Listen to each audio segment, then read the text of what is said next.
ngomong, saya bakal coba ngalir aja. Saya siapin bahan, tapi saya bakal coba kemana Roh Kudus bawa saya ngomong, saya akan ngalir sama dia. Siapa yang ngerti kalau semua, bahkan benda diciptakan, bahkan orang kalau ciptain bangku ini, pencipta dari bangku ini, dia nggak ciptain bangku ini asal-asalan. Dia ciptain bangku ini buat sebuah tujuan. Katakan amin. Ada purpose and destiny dari apa yang dia create. Begitu juga dengan hidup kita. Saya percaya hidup kamu dan saya, kalau kita boleh lahir hari-hari ini, kita boleh hidup, bernafas. Saya percaya kita diciptakan for the purpose and destiny. Amin. Beberapa dari kamu sudah menemukan destiny itu, beberapa dari kamu belum.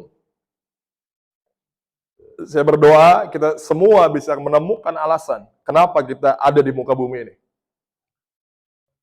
Amin. Karena itu hal yang luar biasa. Hal yang luar biasa untuk mengerti kapan kita dilahirkan, di keluarga mana kita dilahirkan, tapi untuk apa kita dilahirkan? What's the purpose? Semua orang punya perjalanan untuk menemukan itu. Ya, saya rasa kalau saya pribadi, saya udah tahu untuk apa saya di-create, untuk apa saya diciptakan. Saya sudah menemukan itu, saya berdoa kamu menemukan itu. Khotbah hari ini, untuk mereka yang telah menemukan purpose. Tapi khotbah hari ini juga buat kamu yang belum menemukan purpose and destiny kamu akan belajar after you find it, what you have to do setelahnya. Sekali lagi saya bilang, khotbah malam ini adalah khotbah bagi kamu yang telah menemukan purpose dan tujuan kehidupan kamu. Ini buku khusus buat kamu. Tapi buat kamu yang belum menemukan purpose itu, khotbah ini juga buat kamu, sehingga nanti someday, saat kamu menemukan purpose and destiny kamu tahu kamu harus ngapain. Are you ready? Are you ready? Siapa yang ngerti? Kita buka dulu 1 Samuel, bisa bantu saya, Ruben? 1 Samuel 10 ayat yang pertama. Ini yang menarik. Saya bakal ngomong tentang Saul. Bangsa Israel nggak pernah punya raja sebelumnya. Tapi orang Israel merengek kepada Tuhan, Tuhan kami ingin raja seperti bangsa-bangsa lain. Karena pada hakikatnya, Tuhan ingin jadi raja mereka sendiri. No other kings but me, kata Tuhan. Tapi bangsa Israel ngotot, kami pengen punya raja kayak bangsa-bangsa lain. Oke, kalau engkau mau, aku akan kasih kamu raja. So akhirnya dari sekian banyak orang di Israel, dia pilih dari suku Binyamin, suku yang paling kecil dari antara bangsa itu, satu orang yang namanya Saul. Saya mau bilang gini, keberadaan kamu, kecil atau besar, mungkin kamu bukan lahir di keluarga yang besar, kamu lahir yang di keadaan keluarga yang kecil, ekonomi kamu kecil, keluarga kamu kecil, kemampuan kamu kecil, jangan kecil hati. Karena raja pertama yang Tuhan pilih adalah orang yang gak dipandang oleh dunia ini. Bahkan kalau kamu baca pasal 10 sampai habis, saat Nabi Samuel mentahbiskan Saul, bahkan ada orang-orang yang komentar, hah? Dia jadi raja, apa dia bisa memimpin kami? Dia akan datang dari suku Benyamin, suku yang paling kecil. Gak mungkin. Tapi saya mau bilang ada kabar baik. Apa yang gak dipandang oleh dunia dipilih Allah. Amin. Saul dipilih Allah. Dan Saul, di ayat 1 dibilang, Samuel 10 ayat 1, lalu Samuel mengambil buli-buli berisi minyak, dituangnyalah ke atas kepala Saul, diciumnyalah dia sambil berkata, bukankah Tuhan telah mengurapi engkau menjadi raja atas umatnya Israel? Engkau akan memegang tampuk pemerintahan atas umat Tuhan, dan engkau akan menyelamatkannya dari tangan musuh-musuh di sekitarnya. Inilah tandanya bagimu, bahwa Tuhan telah mengurapi engkau menjadi raja atas miliknya sendiri. Saya mau ceritain ini cerita yang lucu, karena pada saat itu, Saul nggak pernah ada rencana untuk jadi raja. Suatu hari dia disuruh ayahnya untuk mengembalakan kambing domba, tapi kambing dombanya hilang. Lalu si Saul berpikir, gimana cara menemukan kambing domba yang hilang itu? Ayo kita datangin Samuel, si pelihat, si nabi itu. Pasti dia tahu kemana kambing dan domba itu pergi. Akhirnya dia samperin Samuel, ketemu Samuel, dia malah diurapi jadi raja. Amin. Amin. Saya mau bilang gini, jangan anggap rendah pekerjaanmu hari-hari. Kadang-kadang apa yang kamu kerjakan akan memimpin kamu kepada destiny kamu. Karena Saul, dia cuma ngerjain pekerjaannya hari-hari. Yaitu ngapain? Ngangonin domba. Saat dombanya hilang, dia coba selesaiin masalah dari pekerjaannya itu, and bam! Waktu dia ketemu Samuel langsung urapi dia. Amin. Dan perjalanan itu belum selesai. Setelah Saul dituangi minyak, Tuhan ngomong lewat Samuel, "Hey Saul, this is your purpose of life. Ini destiny kamu di bumi. Ini tujuan kehidupan kamu di bumi. Apa? To be a king of this nation." Untuk menjadi raja bagi bangsa ini. Wow. Sekali lagi, Saul orang yang menemukan the purpose. Dia menemukan destiny hidupnya. Setiap orang Kristen, sekali lagi saya mau bilang, kamu harus dengar dari Tuhan. Kamu harus tangkap apa yang Tuhan bilang tentang your purpose. Tentang destiny supaya kamu nggak wasting time. Amin. Kalau kamu nggak pernah dipanggil jadi kayak saya, jadi pastor, jangan pernah coba-coba jadi pastor. Never. Karena semua harus sesuai dengan purpose ilahinya Tuhan. Amin. Dan yang lucunya, setelah Saul diurapi, menemukan purpose-nya, apa instruksi berikutnya dari Samuel kepada Saul? Ini yang saya mau khotbahin hari ini. After you find your destiny, what's next? Setelah kamu menemukan tujuan itu, what's next? Karena dulu saya nggak ada yang kasih tahu saya apa berikutnya Santo setelah kamu menemukan panggilan hidup kamu.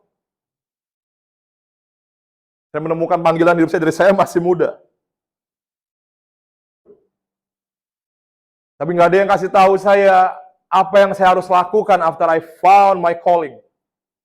Nggak ada yang kasih tahu. Hari ini saya mau kasih tahu kamu. Supaya kamu nggak wasting time. Amin. Kita buka 1 Samuel 10 ayat 57. Setelah kamu menemukan purpose and destiny kamu, ini akan Tuhan suruh kamu lakukan. 1 Samuel 10 ayat 5-7. Setelah Saul menemukan destiny-nya, apa yang diperintahkan Samuel bagi Saul? Ini perintah Samuel kepada Saul. Sesudah itu engkau akan sampai ke Gibea Allah, tempat kedudukan pasukan orang Filistin.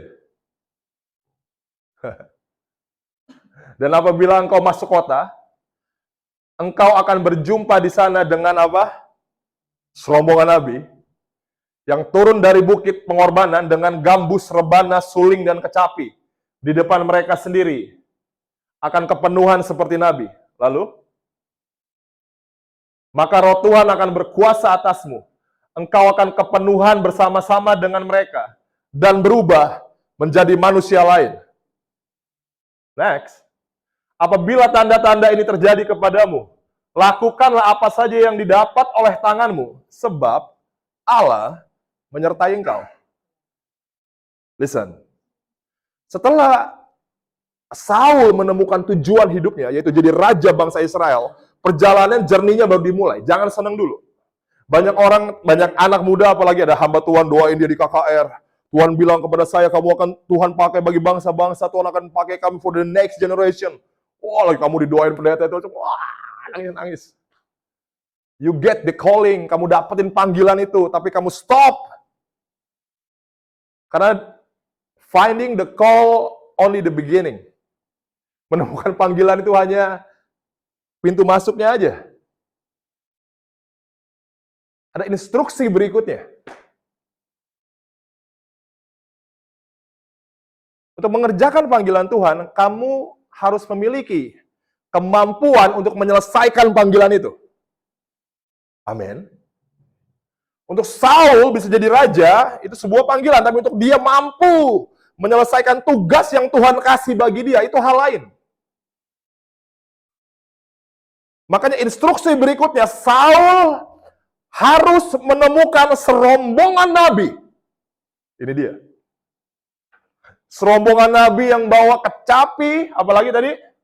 Gambus, rebana. Wow. Kamu harus temuin orang-orang ini.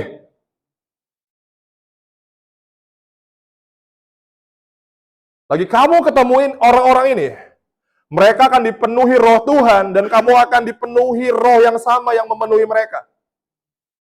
Dan pada saat itu, kamu akan menerima apa? Kemampuan ilahi. Apapun yang kamu bisa lakukan dengan tanganmu akan berhasil.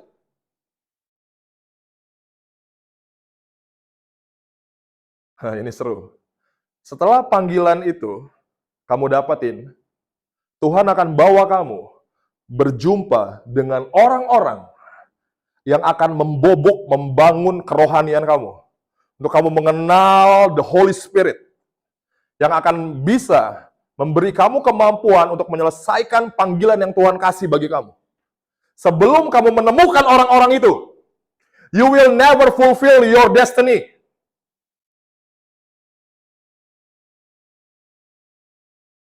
Banyak orang just finding the destiny.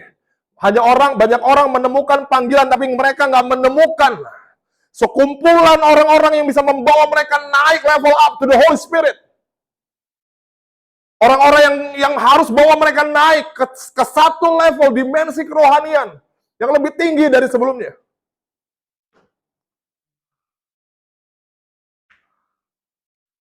Makanya saya mau bilang gini, when you find these people, saat kamu menemukan orang-orang ini, kamu tahu, you're in the journey. Kamu sedang dalam perjalanan itu, meraih apa yang Tuhan tetapkan bagi kamu. Makanya saya mau bilang gini, berjalan dengan Yesus, berjalan dalam panggilan Tuhan, nggak pernah terpisah dari tubuhnya. Kalau banyak orang berpikir bisa melayani Tuhan, memenuhi panggilan Tuhan dengan cara terpisah dari tubuh Kristus, saya mau bilang begini, itu penyesatan yang iblis coba lakukan.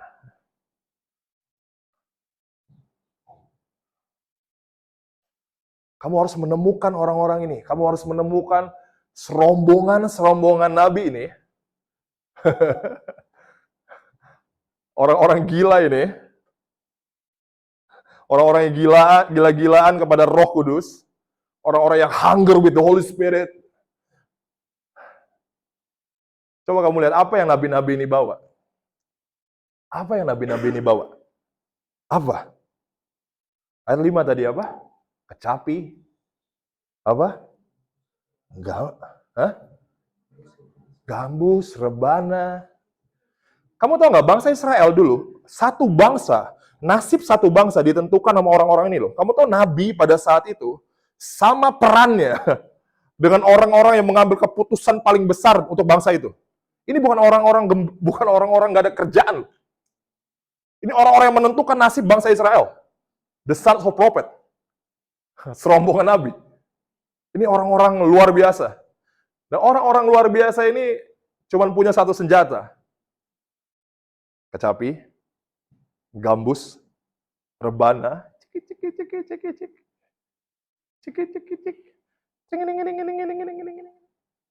Roh Tuhan turun. Kamu tahu artinya itu apa? Worshippers. Untuk melengkapi panggilan kamu, kamu harus menemukan komunitas worshippers.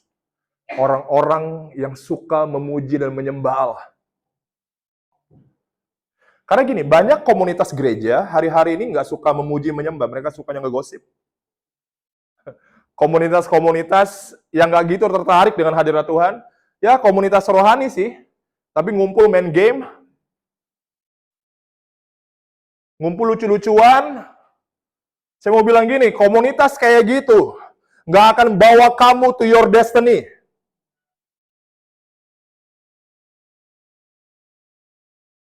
Kamu harus menemukan serombongan orang-orang yang di tangannya ada kecapi, rebana, orang-orang yang bergirang-girang untuk menyembah Allah. Saya mau bilang, when you find these people, they will bring you to your destiny. They will bring you to your destiny. I love it.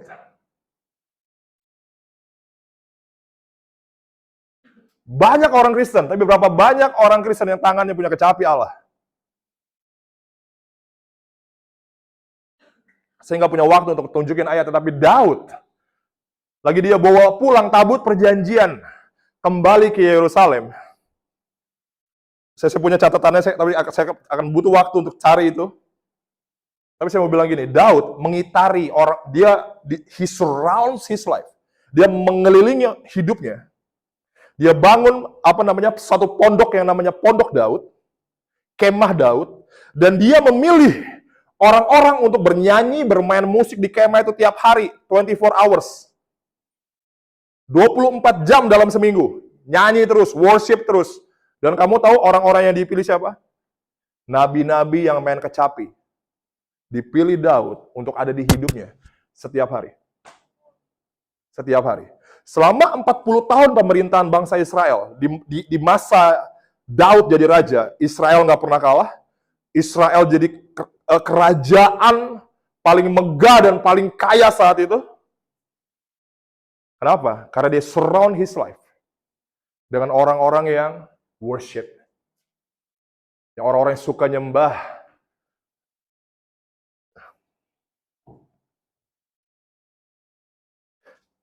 Penyembahan akan bawa kamu lebih jauh.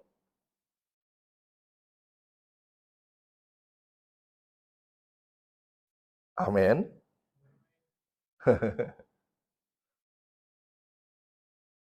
Dulu saya nggak ngerti ini. Oke, saya tahu panggilan saya, terus saya mesti ngapain ya? Kenapa Tuhan mesti bawa kamu ketemu serombongan orang-orang yang gila-gilaan dengan Roh Kudus? Kenapa sih? Kenapa dia mesti bawa kamu ketemu orang-orang ini? Orang-orang yang teriak-teriak kalau doa.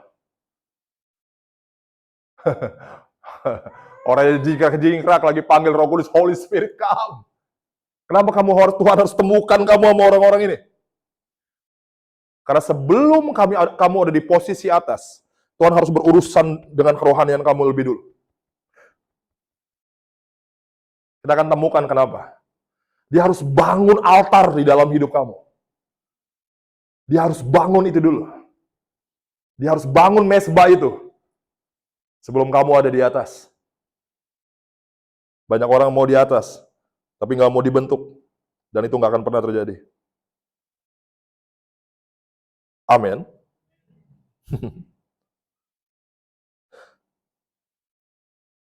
Sebelum Tuhan membawa kamu kepada destiny ilahimu, Tuhan harus membangun lebih dulu kehidupanmu bersama Roh Kudus.